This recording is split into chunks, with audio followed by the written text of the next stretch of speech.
নতুন এক যুদ্ধের সূচনা, হুমকি ধামকি আর আশপাশে হামলার পর এবার সরাসরি ভেনেজুয়েলার রাজধানীতে হামলা চালিয়েছে মার্কিন বাহিনী।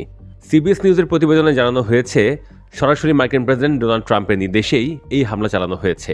এদিকে ট্রাম্প জানিয়েছেন, মার্কিন বাহিনী ভেনেজুয়েলার প্রেসিডেন্ট নিকোলাস মাদুরো ও তার স্ত্রীকে গ্রেফতার করেছে এবং দেশ থেকে অন্যত্র সরিয়ে নেওয়া হয়েছে। ট্রাম্প দাবি করেছেন, এই অভিযান সফলভাবে সম্পন্ন হয়েছে। ট্রাম্পের বক্তব্যে বলা হয়েছে, মার্কিন সামরিক বাহিনী ভেনেজুয়েলায় ব্যাপক আকারে হামলা চালিয়ে মাদুরো দম্পতিকে আটক করে। এখন তার আর ক্ষমতায় থাকার মতো অবস্থায় নেই। তিনি একে ভেনেজুয়েলার জনগণের স্বাধীনতা ও নিরাপত্তা পুনরুদ্ধার হিসেবে উল্লেখ করেছেন।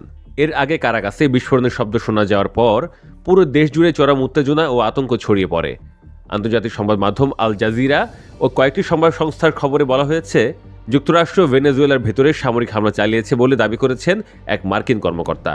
তবে তিনি নাম প্রকাশ না করার শর্তে কথা বলেছেন এবং বিস্তারিত কিছু জানাননি। সংঘাতের আশঙ্কা কয়েক সপ্তাহ ধরে বাড়ছিল।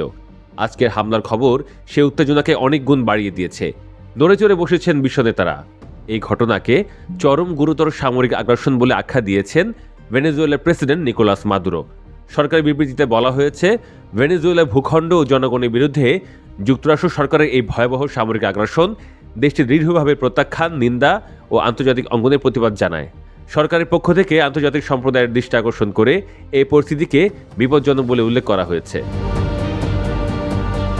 ঘটনাটির পর লাতিন আমেরিকা থেকে বিশ্ব রাজনীতি পর্যন্ত নানা প্রতিক্রিয়া আসতে শুরু করেছে। প্রতিবেশী দেশ কলম্বিয়ার প্রেসিডেন্ট গুস্তাভো পেত্রো সামাজিক যোগাযোগ মাধ্যমে লিখেছেন, পুরো বিশ্বকে সতর্ক করছি, ভেনেজুয়েলাকে আক্রমণ করা হয়েছে। তিনি আরও বলেন, কলম্বিয়া শান্তি, আন্তর্জাতিক আইন, মানবিক মূল্যবোধ ও জীবন রক্ষার পক্ষে।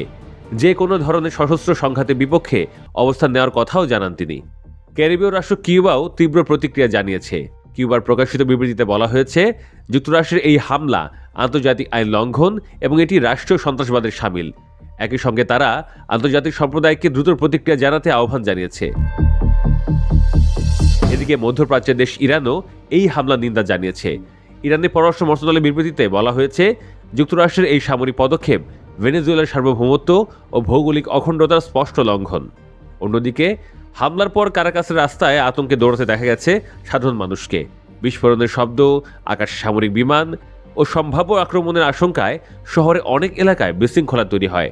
ঠিক কতটা ক্ষয়ক্ষতি হয়েছে তা এখনও স্পষ্ট নয়।